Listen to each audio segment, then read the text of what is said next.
He did the Monster Mash. The Monster Mash. It was a graveyard. Monster Mash, 1960.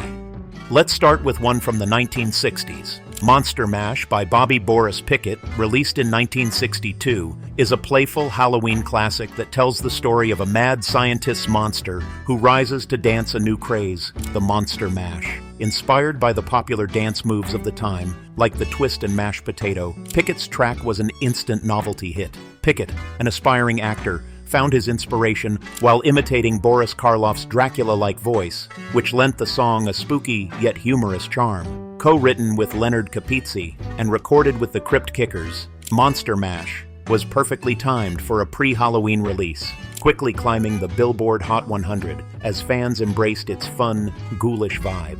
Although Pickett's career didn't produce another major hit, Monster Mash remains a Halloween staple to this day, encapsulating the playful, eerie side of 60s music and still setting the mood for October celebrations. Turn the beat around. Love to hear percussion. Turn the Beat Around. Turn the Beat Around by Vicki Sue Robinson hit the charts in 1976, quickly becoming a disco classic. Written by Gerald and Peter Jackson, the song celebrates the irresistible thrill of dancing, with a beat and rhythm that made it a staple in clubs across the U.S. It peaked at number 10 on the Billboard Hot 100 and topped the disco charts, helping Robinson, a relatively unknown artist, find her place in mainstream music. Her Grammy-nominated performance captured the energy of the disco era, and although she couldn't replicate its success, Robinson continued performing until her passing in 2000. The song gained renewed popularity in the 1990s, when Gloria Estefan's cover introduced it to new audiences, showing the timeless appeal of Turn the Beat Around. Even today, it remains a dance anthem that echoes the vibrant spirit of 70s nightlife. But Robinson wasn't the only one. Next up, Anita Ward's iconic Ring My Bell.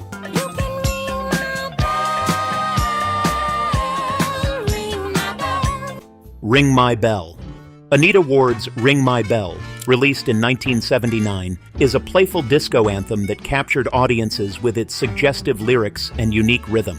Written by Frederick Knight, the song describes a woman inviting her partner to unwind with her for an evening. Initially meant for a younger singer, Ward was cast after the original artist signed elsewhere. Despite her background as a schoolteacher, Ward brought irresistible energy to the track, which soon became a sensation, reaching number 1 on both the Billboard Hot 100 and the UK singles chart. The song's electronic beats and unforgettable melody made it iconic, yet Ward struggled to replicate this success and eventually returned to teaching.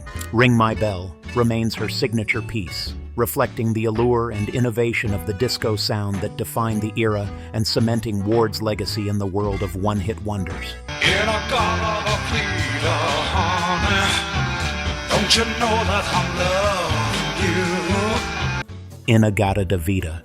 Iron Butterfly's In-A-Gadda-Da-Vida, released in 1968, is an epic, psychedelic rock track famous for its slurred title, a mispronounced In the Garden of Eden, after singer Doug Ingles' intoxicated recording session. The song starts and ends with simple lyrics, framing a mesmerizing 17-minute instrumental sequence featuring a powerful 2.5-minute drum solo that captivated listeners. This groundbreaking sound became iconic in the psychedelic era, filling the entire second side of Iron Butterfly's album. In-A-Gadda-Da-Vida climbed to number 30 on the Billboard Hot 100, while the album sold over 30 million copies, solidifying its place as a counterculture classic. With its heavy, hypnotic beat and extensive instrumental journey, it remains a defining piece of the late 60s music scene. Although Iron Butterfly had limited chart success afterward, this track is still celebrated as one of psychedelic rock's greatest works. Could any song capture the spirit of the future like In the Year 2525? In the year 5555, your arms are hanging limp at your side. In the Year 2525, Zager and Evans' In the Year 2525 tapped into the 1969 fascination and fear about humanity's future. Written by Rick Evans, this apocalyptic song envisions a bleak world affected by our dependence on technology, touching on themes of cloning, artificial intelligence, and society's ever-darkening path. With each verse, the song dives deeper into sci-fi concerns that resonated strongly in the 1960s, making it a pop culture phenomenon that topped the Billboard Hot 100 for 6 weeks and charted at #1 in the UK. As a pop-rock duo from Nebraska, Zager and Evans found enormous success with this haunting track, though they couldn't replicate it and disbanded in 1971. In the year 2525 remains a thought-provoking piece that perfectly captures the era's anxieties about technology and the future. While this track contemplated an ominous future, Cheryl Lynn's Got to Be Real brought us back to the joy of living in the moment.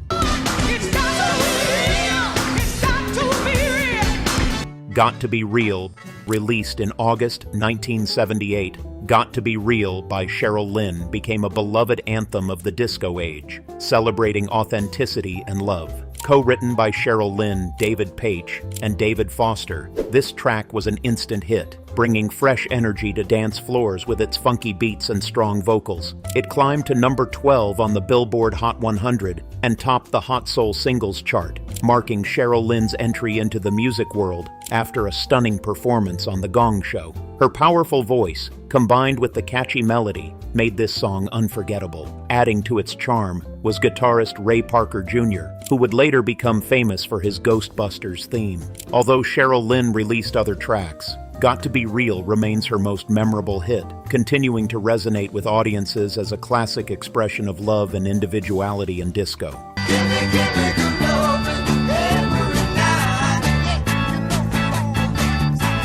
Gimme Gimme Good Lovin', released in 1969, Gimme Gimme Good Lovin' by Crazy Elephant brought a lively, upbeat flavor to the charts. Written by Joey Levine and Richie Cordell, the song centers on a man's playful plea for affection.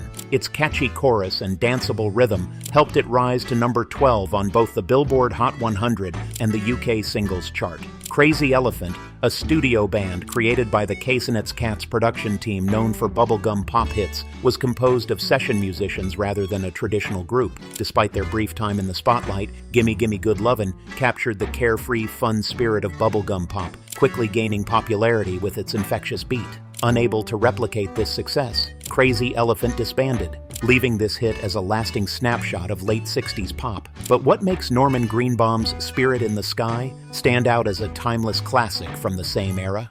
Spirit in the Sky. Norman Greenbaum's Spirit in the Sky, released in December 1969 in the UK and January 1970 in the US, is a powerful fusion of rock and gospel that explores themes of life, death, and faith. Inspired by a gospel performance he saw on television, Greenbaum, a Jewish musician, crafted this song around a man's confident belief in his place in heaven. Its blend of rock elements, spiritual lyrics, and a gritty, memorable guitar riff made the track unique, earning it a #3 spot on the Billboard Hot 100 and top chart positions in the UK, Australia, and Canada. While Greenbaum had previously been part of Dr. West's Medicine Show and junk band, it was Spirit in the Sky that defined his solo career. Decades later, the song remains a staple on rock stations, celebrated as one of the most enduring spiritual journeys in music. But for those looking to escape into the nightlife, few songs compare to Alicia Bridges' I Love the Nightlife. I Love the Nightlife. Alicia Bridges' 1978 hit I Love the Nightlife encapsulates the free-spirited fun of disco nightlife. Co-written by Bridges and Susan Hutchison, the song describes an irresistible urge to escape the day's worries and live it up on the dance floor. Its upbeat tempo, lively lyrics, and unforgettable chorus made it a hit, reaching #5 on the Billboard Hot 100 and becoming a club favorite worldwide. Bridges, originally from North Carolina, made a big splash with her debut single, although the success of I Love the Nightlife overshadowed her later works. The song re-entered popular culture in 1994 when it was featured in the movie The Adventures of Priscilla, Queen of the Desert, introducing a new generation to its infectious beats. To this day, I Love the Nightlife remains a vibrant anthem of disco's golden years, full of celebration and carefree joy.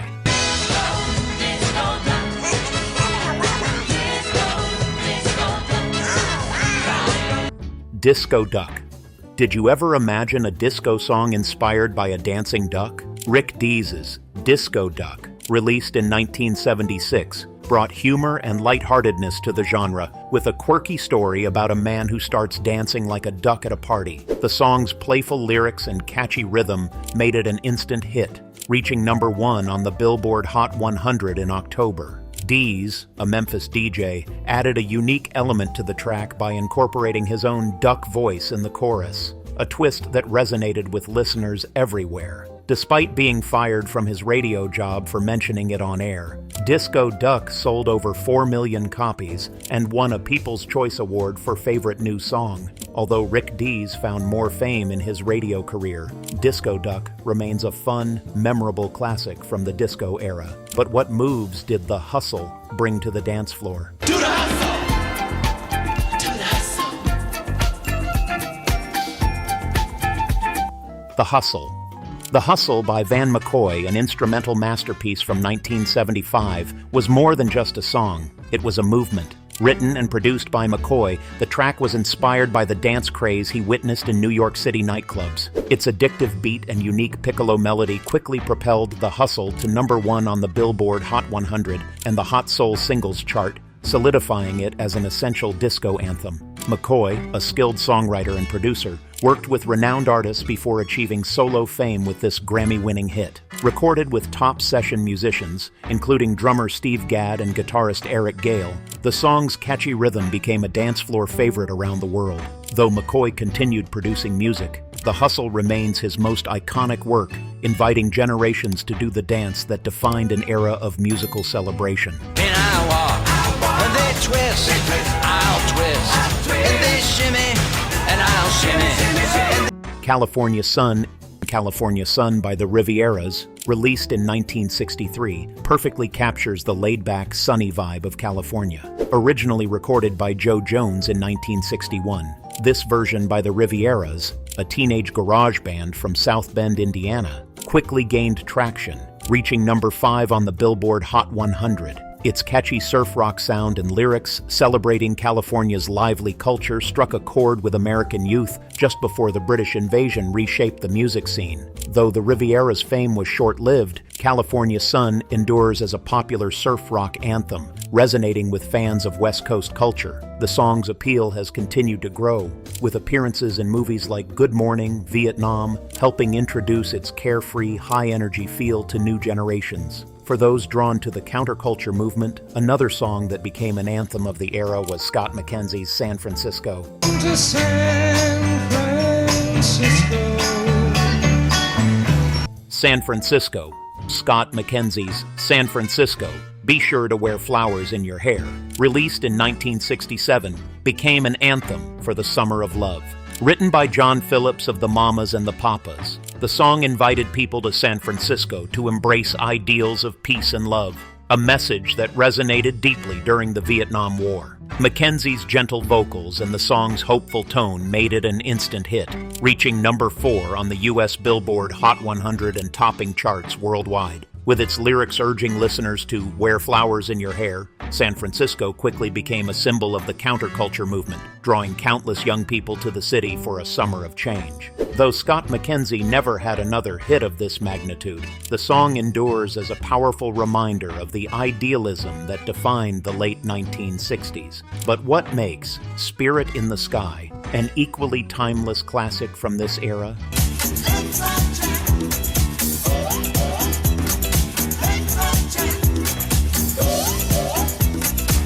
Let's All Chant.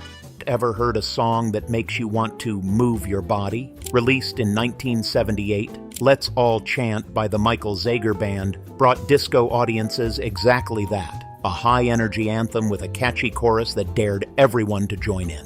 Created by producer and arranger Michael Zager, the song became a dance floor staple thanks to its rhythmic beat and engaging lyrics. Zager, who had collaborated with a variety of artists before forming his own band, used his musical expertise to craft a tune that resonated globally, eventually selling over 5 million copies. Topping disco charts and becoming a sensation in clubs worldwide, Let's All Chant showcased the spirited, immersive experience that defined disco. Even today, it holds a special place in disco history, reflecting the genre's celebration of rhythm and movement while capturing the vibrant energy that filled nightclubs in the late 70s. More, More, More. Andrea True's More, More, More, released in 1976, is a quintessential disco hit that embodies desire and passion with its memorable beat and bold lyrics. Andrea True, born Andrea Marie Truden, initially gained fame as an adult film actress, but shifted her focus to music when she found herself stranded in Jamaica due to a government money transfer restriction. Teaming up with producer Greg Diamond, True used her unique situation to record the song, which became a massive success. With its catchy rhythm and unmistakable chorus, More, More, More reached the top 10 on the Billboard Hot 100, turning True into an overnight sensation. Despite the song's popularity, True struggled to replicate its success, and her career faded. But More, More, More has remained a disco classic, symbolizing the indulgence and excitement of the era and securing its place as a must-play on dance floors.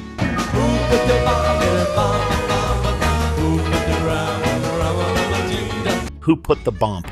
Barry Mann's Who Put the Bomp, released in 1961, is a playful homage to doo-wop music, celebrating its quirky, catchy lyrics. Co-written by Mann and Jerry Goffin, the song humorously highlights how nonsensical sounds like bomp-ba-bomp and rama-lama-ding-dong help the singer win his girlfriend's heart. With its lighthearted lyrics and Mann's energetic delivery, the song resonated with listeners and climbed to number 7 on the Billboard Hot 100. Known primarily as a songwriter, Mann used this track to both honor and poke fun at the lyrical quirks of doo-wop, a genre that shaped the late 50s and early 60s. While Mann went on to co-write classics like You've Lost That Lovin' Feelin', Who Put the Bomp remains his standout hit as a performer. The song endures as a fun, humorous tribute to doo-wop's playful vibe. But for a very different look at love, Merrily Rush's Angel of the Morning struck a more heartfelt note. Just call me angel of the morning, angel.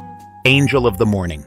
Have you ever heard a love song that captures both vulnerability and strength? Angel of the Morning, by Merrily Rush, released in 1968, is a heartfelt ballad about a woman's choice to embrace love, even if it may not endure. Written by Chip Taylor, the song's candid and empowering lyrics, paired with Rush's soulful delivery, resonated with audiences, especially as social norms around love and relationships were evolving. Recorded at the American Sound Studio in Memphis, the track's lush orchestration and emotional depth helped it climb to number 7 on the Billboard Hot 100, making it a notable success in the late 60s. Although Rush didn't have another major hit, Angel of the Morning has been covered by artists like Juice Newton and remains a timeless classic that speaks to love's courage and complexity. Its lasting impact solidified it as a memorable anthem of the decade. Play that funky music, white boy.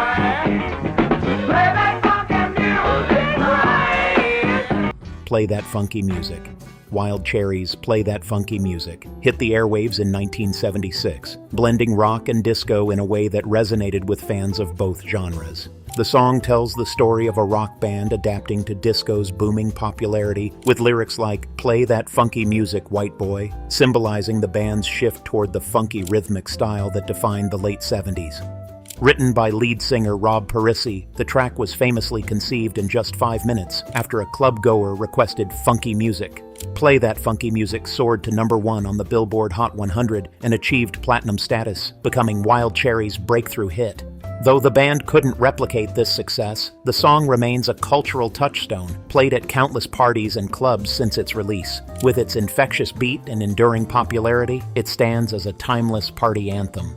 Will any other song from the disco era ever capture that same energy?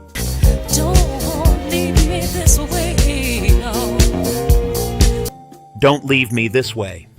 Thelma Houston's 1976 hit Don't Leave Me This Way stands as a disco anthem of heartbreak and longing. Written by Kenny Gamble, Leon Huff, and Carrie Gilbert, the song was originally intended for Diana Ross, but became Houston's defining hit instead. With powerful lyrics and Houston's soulful delivery, it quickly became an emotional anthem, reaching number 1 on the Billboard Hot 100 in 1977. Beyond the disco era, it gained symbolic significance during the 1980s AIDS crisis, resonating deeply within the LGBTQ+ community as a song of resilience and hope.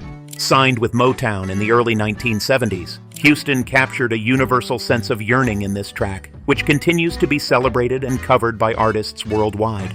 Don't Leave Me This Way endures as both a disco classic and a song of empowerment and heartfelt emotion. But what happens when love turns dangerous, as in First Choice's Armed and Extremely Dangerous? Armed and extremely dangerous. Armed and Extremely Dangerous.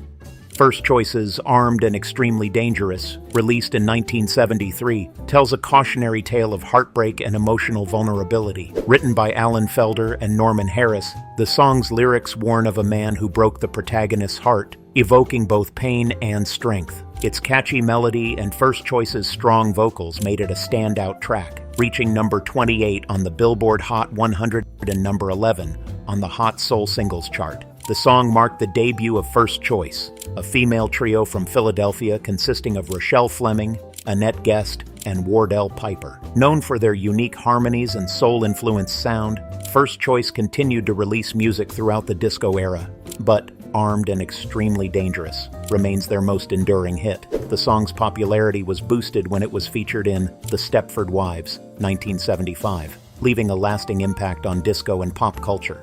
Sugar, sugar, you are my candy girl. Sugar, Sugar.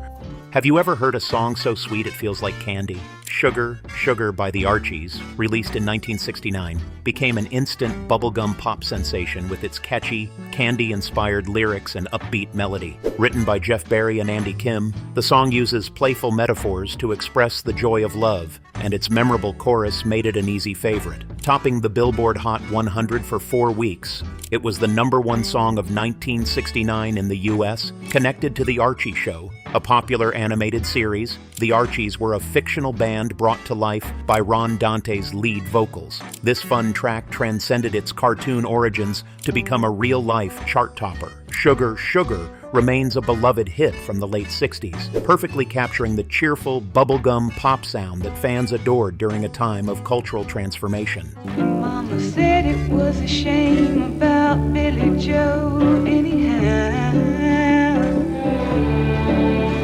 Ode to Billie Joe.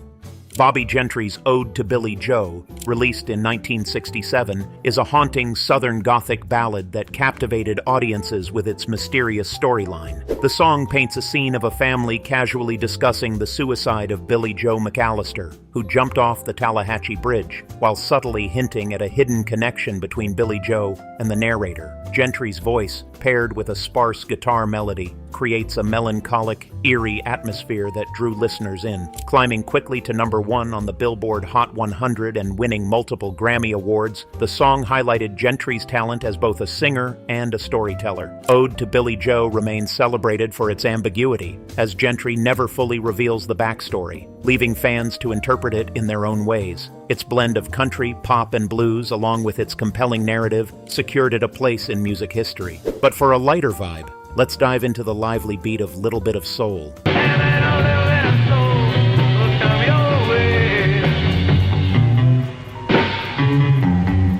Little Bit of Soul.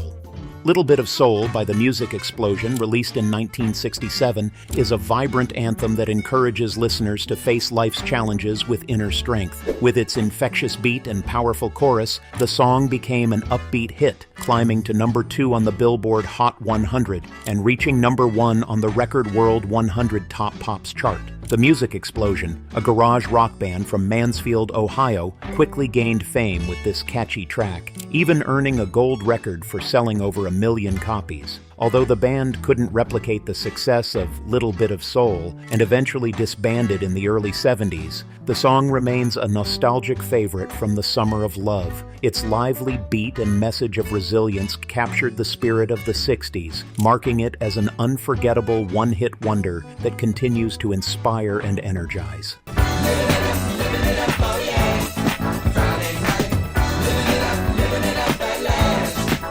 Living It Up, Friday Night. Ever had a song that perfectly captures the joy of Friday night? Living It Up, Friday Night by Bell and James, released in 1978, does just that. celebrating the universal thrill of unwinding after a long work week. Written by Leroy Bell and Casey James, the song's upbeat tempo and relatable lyrics made it a favorite among disco lovers, reaching number 15 on the Billboard Hot 100 in 1979. Bell and James, who had previously penned hits for artists like the O'Jays and Teddy Pendergrass, brought their talents front and center with this track, proving their skill for crafting irresistibly catchy melodies. Living It Up also appeared in the 1979 film Roller Boogie, cementing its reputation as a feel-good disco anthem. With its lively beat and singable chorus, the song remains a beloved track for those nostalgic for the carefree disco nights of the late 70s.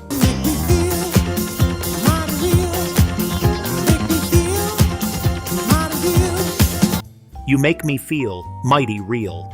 Sylvester's You Make Me Feel Mighty Real is a 1978 disco classic that captures the pure joy of living authentically. Co-written by Sylvester and James Wyrick, the song pairs a fast-paced beat with Sylvester's signature falsetto, celebrating the empowerment that comes from being true to oneself.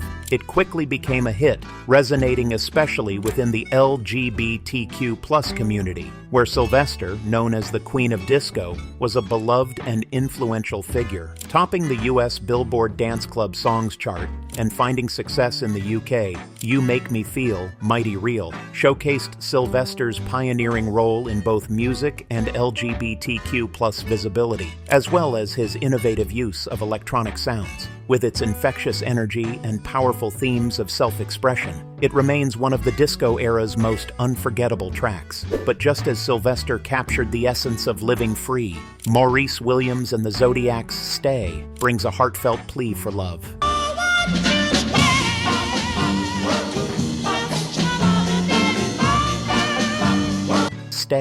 Stay by Maurice Williams and the Zodiacs, released in 1960, is a brief but unforgettable doo-wop hit about a man pleading with his lover to stay a bit longer. Clocking in at just 1 minute and 38 seconds, the song became the shortest track ever to reach number 1 on the Billboard Hot 100. Written by Williams when he was just 15 years old, Stay resonated with audiences for its smooth melody and heartfelt lyrics, making it a memorable doo-wop classic. Though the Zodiacs struggled to replicate the same success, Stay became a timeless hit, frequently featured in movies and commercials over the decades. Its simple yet relatable message and quick tempo made it an enduring favorite from the early 60s, proving that sometimes the most lasting hits don't have to be long to make an impact. Have I the right to hold you?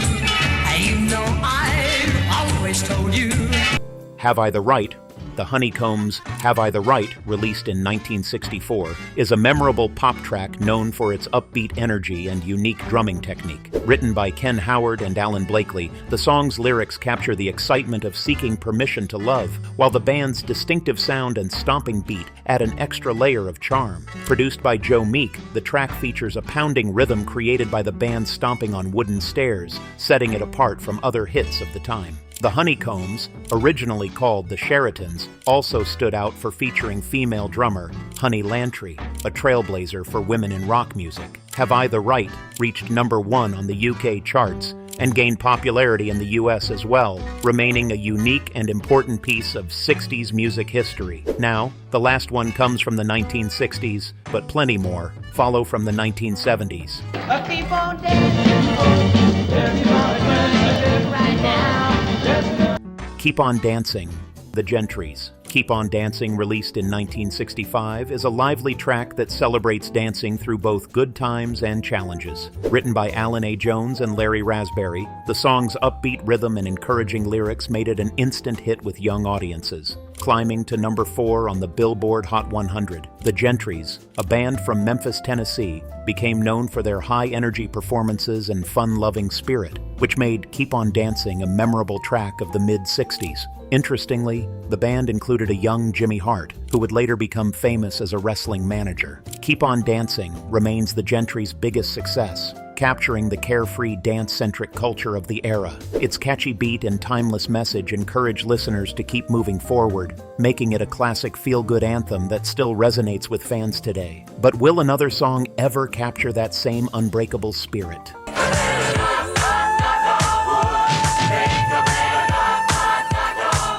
Knock on Wood, Ami Stewart's Knock on Wood, released in 1979, breathed new life into Eddie Floyd's 1966 classic, transforming it into a high-energy disco hit. The song delves into the superstitions people hold when they fear losing something precious, and Stewart's powerful vocals paired with the upbeat tempo gave it an electrifying, dance-worthy feel.